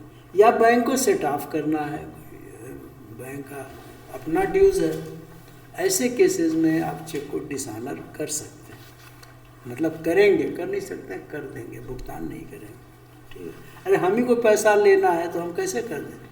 अगर बैंक को सेट ऑफ करना होता है तो वो गार्निशी ऑर्डर को भी इग्नोर कर देता है, क्योंकि राइट टू रिकवर पहले हमारा है, और इनकम टैक्स अटैचमेंट ऑर्डर को भी इग्नोर कर देते हैं। और उसमें आपके ऊपर कोई आपसे पूछेगा नहीं, क्योंकि बैंकर्स राइट ऑफ लियर वो सबसे ऊपर है, गवर्नमेंट ड्यूज से भी ऊपर है, ठीक है। तो ऐसे केसेस में हम लोग जो है भुगतान नहीं करेंगे। और डिसऑनर और भी रीजन से हो सकता है, जिसको बाउंसिंग बोलते हैं, बाउंसिंग ऑफ चेक। जैसे पेमेंट स्टॉप कर दिया उसने, अकाउंट ही क्लोज हो गया, बहुत सारे कारण हैं। एक्सीड्स अरेंजमेंट, एक्सीड्स अरेंजमेंट का मतलब सीसी और ओडी अकाउंट से हो गया, उसमें लिमिट बनती है। अब चेक जो है वो लिमिट से भी ज़्यादा हो गया, या जितना बैलेंस है उससे ज़्यादा हो गया, तो वैसे केसेस में एक्सीड्स अरेंजमेंट बोलते हैं। यानी इसका जो लिमिट था वो सारा का सारा अवेल हो गया, चेक का अमाउंट उससे ऊपर हो रहा है, इसका मतलब ये होता है, ठीक है। एक्सीड्स इनसफिशिएंट फंड का जो लगाते हैं वो लगाते हैं डिपॉजिट अकाउंट से। चलिए, तो ये हो गया। अब नेक्स्ट इसमें इंपॉर्टेंट है सेक्शन 138 पेनल प्रोविजंस, ठीक है। पेनल प्रोविजंस बहुत इंपॉर्टेंट है माय डियर फ्रेंड्स, इसको बहुत ध्यान से देखना। पेनल प्रोविजंस क्या? बाउंसिंग जब होती है चेक की, या जब चेक डिसऑनर होता है, तो पेनाल्टीज का क्रिमिनल ऑफेंस इसको मानना है। बाद में निगोशिएबल इंस्ट्रूमेंट एक्ट में जो ये क्लाज जोड़ा गया है कि भाई अगर चेक का उसने भुगतान रोक दिया है, ड्रार ने बदमाशी कर रहा है, डेलिबरेटली रोक रहा है, इंटेंशनली, तब क्या किया जाए? इसकी क्या गलती है, पे की क्या गलती है? इसको तो पैसा पाना है। तो इसलिए जो है ये इसमें किया गया, इसका प्रावधान किया गया कि भाई ये जो है पेनल प्रावधान इसमें प्रोविजन होना चाहिए। क्रिमिनल ऑफेंस इसको ट्रीट करते हैं, ठीक है। इसको जो है क्रिमिनल ऑफेंस माना जाता है अगर इसमें कोई जो है डिसऑनर होता है चेक का, due to insufficiency of fund और ड्यू टू या तो इनसफिशिएंसी और एक्सीड्स अरेंजमेंट। तो section 138 it is very important, और इससे भी बहुत ज़्यादा सवाल आते हैं। ये ऑफेंसेस में आते हैं, ऑफेंसेस, इसका हेड है ऑफेंसेस। किसी भी ड्रार को चेक काटने से पहले ये देखना है कि जब चेक प्रेजेंट हो उस समय खाते में सफिशिएंट बैलेंस हो, मस्ट, ठीक है। अगर उसने ये इंश्योर नहीं किया और चेक बाउंस हो गया तो ये ऑफेंस माना जाएगा, क्रिमिनल ऑफेंस माना जाएगा, और ऐसे केसेस में सजा का भी प्रावधान है। अब 138 की कंडीशंस यहाँ पहले ये देखते हैं। पहली चीज कि the cheque, the holder of the cheque, जो चेक का होल्डर यानी पेई, ऐसे लिखते हैं कि पेई जो है, पेई should have acquired the check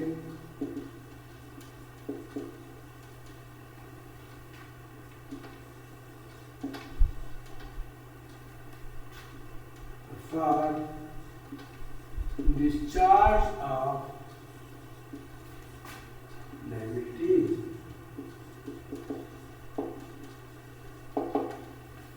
भुगतान नहीं प्राप्त करने से पेई को क्या हुआ कि उसकी लाइबिलिटी डिस्चार्ज, बच्चे की स्कूल की फीस देनी थी, ड्रार ने पेमेंट रोक दिया या ड्रार ने जो है वो पैसा नहीं, उसमें सफिशिएंट बैलेंस नहीं रखा, मैं जो है पैसा नहीं विड्रा कर पाया और मुझे स्कूल में बच्चे की फीस नहीं दे पाया, ठीक है, तो उससे मेरे बच्चे का नाम कट गया, नुकसान हुआ, साल खराब हो गया।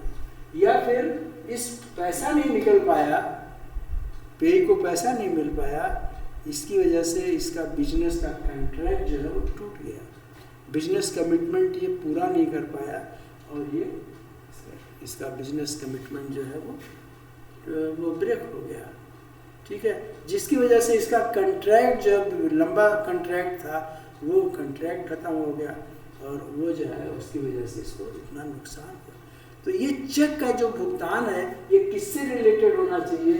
डिस्चार्ज ऑफ सम लायबिलिटीज, ठीक है। अब ये नहीं जैसे हम लोगों ने कल गिफ्ट चेक कहा था, गिफ्ट चेक तो कोई लायबिलिटी नहीं देना चाहता है, उसने रोक दिया पेमेंट, लेकिन अदरवाइज दूसरे जहाँ कारण बनता है वहाँ पर वो उसका पेमेंट जो है हो जाना चाहिए, ड्रार को सफिशिएंट बैलेंस रखना चाहिए। मान लीजिए इस पैसे से पैसा मिलता तो फिर वो क्या करता, किसी पेशेंट को हॉस्पिटल में उसको एडमिट करना है, इमीडिएट पैसे जो डिसऑनर हो गया, चेक पैसा ही नहीं मिला, अस्पताल वालों ने कहा कि जब तक पैसा नहीं दोगे हम एडमिट नहीं करेंगे, और इसके जो है मरीज की जो है वो दम ही निकल गया, ये expired on the doors of the hospital, क्योंकि हॉस्पिटल उसको एडमिट नहीं किया। क्यों नहीं एडमिट किया? ये पे पैसा नहीं जमा कर पाए। तो कोई ना कोई इस तरह का कारण होना चाहिए, तब सेक्शन 38 में पेई जो है ड्रार के अगेंस्ट एक्शन ले सकता है in case of wrongful dishonour. इसको रॉन्गफुल डिसऑनर, तो एक तो ये हो गया। नंबर 2, ड्यू टू डिसऑनर किस लिए होना चाहिए? डिसऑनर होना चाहिए, डिसऑनर ड्यू टू insufficiency,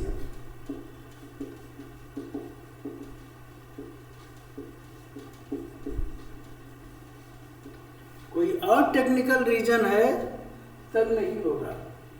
अगर इनसफिशियंसी ऑफ फंड है तब ये जो है ऑफेंस माना जाएगा। और due to exceeds arrangement,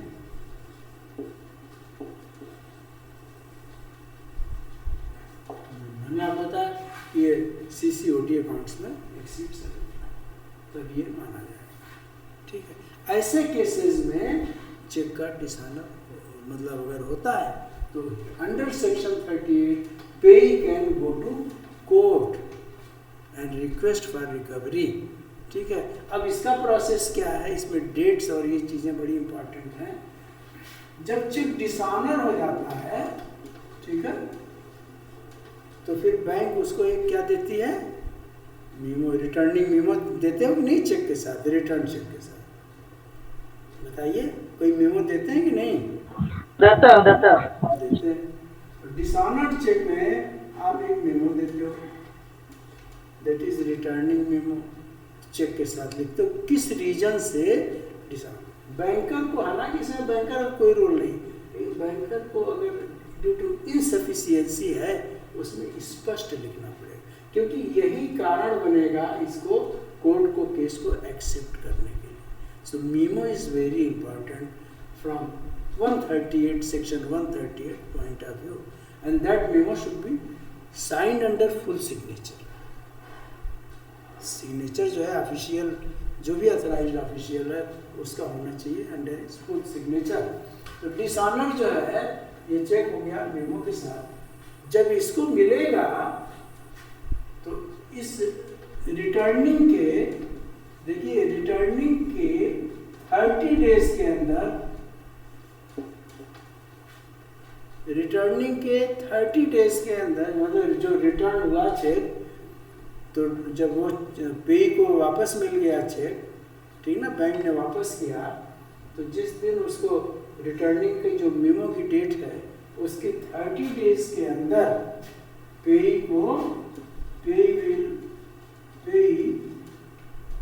will give a notice. किसको नोटिस देगी? ड्रार, वो एक नोटिस ड्रार को देगा, है ना, क्या देगा, टू पे द अमाउंट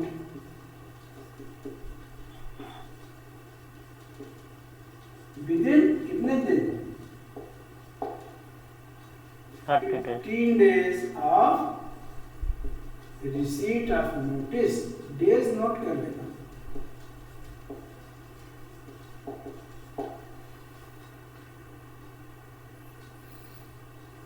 जिस दिन अब ये चेक उसका बाउंस हो गया, ठीक है, डेट ऑफ रिटर्निंग से फिर वो 30 दिन के अंदर उसको एक नोटिस देना है, ठीक है। तो पहला जो टाइम का जो लिमिटेशन है वो ये 30 डेज का हो गया, विदिन 30 डेज। और वो क्या देना है नोटिस कि भाई ये आपने जो है सफिशिएंट बैलेंस नहीं था जिसकी वजह से डिसऑनर हो गया, और आप जो है इसको 15 दिन के अंदर हमें इस चेक का भुगतान कर दीजिए, 15 डेज, तो 2 दिन की लिमिटेशन यहाँ पर हो गया। तो जब वो नोटिस भेजेगा विदिन 15 डेज का टाइम है, नोटिस प्राप्त होने के within 15 days receipt of notice. तो नोटिस तो अगर उसने स्पीड पोस्ट से भेजा तो अगले दिन 24 आवर्स में रिसीट हो जाएगा।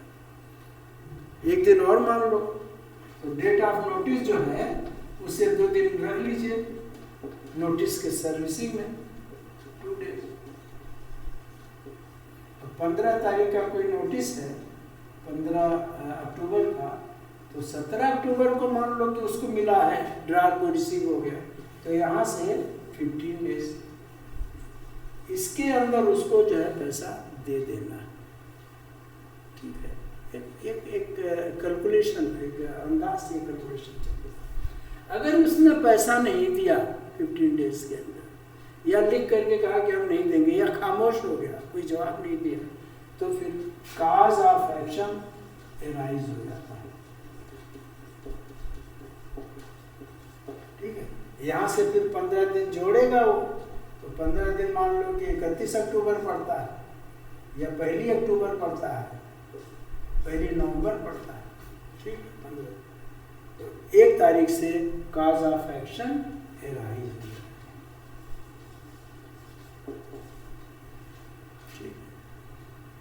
इतना 15 दिन तक की छूट है, उसके बाद से काज ऑफ एक्शन एराइज हो जाएगा। और जब काज ऑफ एक्शन एराइज हुआ, मतलब कारण, मुकदमे का कारण बन गया, जब काज ऑफ एक्शन हो गया, तो फिर उसके 30 डेज के अंदर वो कोर्ट में जा सकता है, मेट्रोपॉलिटन मजिस्ट्रेट के कोर्ट में जा सकता है, फर्स्ट क्लास मजिस्ट्रेट के कोर्ट में जाएगा, ठीक है, विदिन 30 डेज, ओके। फिर सुनवाई होगी। यहाँ पर एक एग्जम्पशन ये है कि अगर उसने पहले भी, ड्रार ने बताया कि भैया तुम 10 दिन के बाद ही इसको प्रेजेंट करना, तुरंत मत प्रेजेंट कर देना, तब फिर काज ऑफ एक्शन एराइज नहीं होगा। अगर इसने पेई ने तुरंत प्रेजेंट कर दिया, जबकि उसने कहा था कि मैं बैलेंस नहीं रख पाऊंगा, 10 दिन के बाद प्रेजेंट करना, हम लोग करते नहीं, कई बार कहते हैं यार इसके 2 दिन के बाद ही जाना बैंक में, तब तक सैलरी क्रेडिट हो जाएगी, कहते हैं। तो ऐसे केसेस में जो है वो काज ऑफ एक्शन नहीं होगा, अगर ड्रार ने पहले से ही आपको कोई कंसेंट दी हुई है कि भैया अभी इसको प्रेजेंट नहीं करना। लेकिन अगर उसने कुछ कहा ही नहीं, ऐसी कोई बात ही नहीं है, तो फिर जो हमने डेट्स आपको लिख करके बताई हैं उसके मुताबिक काज ऑफ एक्शन शुरू हो जाता है, ठीक है। और काज ऑफ एक्शन जब शुरू हो जाएगा तो उसके बाद से फिर जो है ये इसके लिए प्रॉब्लम हो जाएगी, क्योंकि फिर वो कोर्ट में जा सकता है विदिन 30 डेज। अब कोर्ट में जाएगा तो इसमें सज़ा भी नोट करिए, मैक्सिमम 2 years ऑफ इम्प्रिजनमेंट, ये प्रावधान है, 2 साल की सज़ा हो सकती है, इसीलिए इसको क्रिमिनल ऑफेंस माना गया। You can be imprison for 2 years, 2 साल की सज़ा, या फिर जो चेक का अमाउंट है उसका जस्ट डबल अमाउंट पेनाल्टी। ये दोनों भी हो सकता है, सज़ा भी हो सकती है, पेनाल्टी भी हो सकती है, ठीक है। सज़ा भी हो सकती है और पेनाल्टी भी हो सकती है, दोनों चीज़ें हो सकती हैं। 2 years of maximum 2 years of imprisonment and or penalty 2 times of the 200 times of the amount of the cheque. जितना 100 रुपये का चेक है तो 200 रुपये की पेनाल्टी हो सकती है। सज़ा और पेनाल्टी दोनों हो सकती है, दोनों में से एक हो सकती है। अब इस प्रोसेस में जब केस चला गया कोर्ट में और ड्रार ने कंप्रोमाइज़ किया पेई के साथ कि यार चलो जो हो गया सो हो गया, अब हम लोग कंप्रोमाइज़ कर लेते हैं, कंप्रोमाइज़ भी हो गया, तब भी ड्रार को जो है पेनाल्टी का प्रावधान है। इन केस ऑफ कंपाउंडिंग, इसको कंपाउंडिंग बोलते हैं लीगल टर्म्स में, जब आपस में पार्टियां कंप्रोमाइज़ कर लेती हैं। तो कंपाउंडिंग के केस में भी पेनाल्टी जो है वो मिनिमम 5,000 रुपीज़ है, 5,000 तो देना ही पड़ेगा ड्रार को, and maximum 1 year of imprisonment है, 1 साल की सजा एक भी। जानकारी चाहिए इसमें कि अगर दुगना पेमेंट जो है क्या कहते हैं उसे, माना कि 1,000 का चेक है तो पार्टी को पेई को 2,000 को मिल जाएगा इसका जुर्माना, और 1,000 अलग से मिलेगा ना जो चेक का अमाउंट है। 2 times ऑफ द चेक, वो तो पेनाल्टी है ना, वो पेनाल्टी प्लस 1,000 चेक का 3,000 मिल जाएगा। Amount of the cheque, okay sir. वो तो पेनाल्टी है, पेनाल्टी को मूल से नहीं जोड़ेंगे। तो ये हो गया, और जो सज़ा भी है तो कंपाउंडिंग भी है, जहाँ कंप्रोमाइज़ भी लोग कर लेते हैं वहाँ भी 1 साल की सज़ा का प्रावधान है, ये नोट कर लेना, और 5,000 रुपये तक की पेनाल्टी भी है, दोनों है। हालांकि इस पर बहुत बवाल हो रहा है, सुप्रीम कोर्ट ने कहा ये बहुत ज़्यादा है, कुछ इस तरह से बातें चल रही, लेकिन इससे पेई को बहुत राहत था। तो चलिए हम लोगों ने पेइंग बैंकर को डिस्कस किया, इसमें सेक्शन 143 एंड 143A और 148, ये 2 सेक्शन अभी और डिस्कस करेंगे, तब हमारा NI एक्ट कंप्लीट हो जाएगा। और हम लोग अभी 10 मिनट का ब्रेक करेंगे। लेकिन ये जो हमारे 9 लोग हैं, आज वो है नहीं लड़का हमारा जो है ये जफ़र, वो भी रहता तो 10 हो जाते। 2 लोगों ने तो अभी एकदम से विड्रा किया हुआ, आ ही नहीं रहे, 2-3 लोग, तो मैं उनको माइनस करके चल रहा हूँ, क्यों चले गए छोड़ करके समझ नहीं आ रहा। तो लेकिन ये लोग जो रेगुलर हैं, अभी हम लोग 10 मिनट 12 मिनट का ब्रेक करके प्लीज़ इंश्योर कि हम लोग फिर आ जाएं, ठीक है? तो हम लोग आ जाएं, 11 नहीं बजाएंगे, लेकिन 1 घंटे में हम सेशन ख़त्म करेंगे, 10:30 10:40 तक कोशिश करेंगे कि ख़त्म हो जाए, ठीक है? तो टाइमली हम लोग अभी आते हैं और सिस्टम को ऐसे रहने देते हैं, आ करके फिर से क्लास को रिज्यूम करते हैं। जो भी आपको फ्रेश होना है, कुछ चाय पानी करनी है, खाना खाना, kindly do it with in 10 to 13 minutes, उसके बाद हम लोग शुरू करेंगे, ठीक है? नेगोशिएबल इंस्ट्रूमेंट को थोड़ा सा आगे कंटिन्यू करके इसको अंजाम तक ले जाएंगे, फिनिश करेंगे। Okay, thank you very much.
Hmm.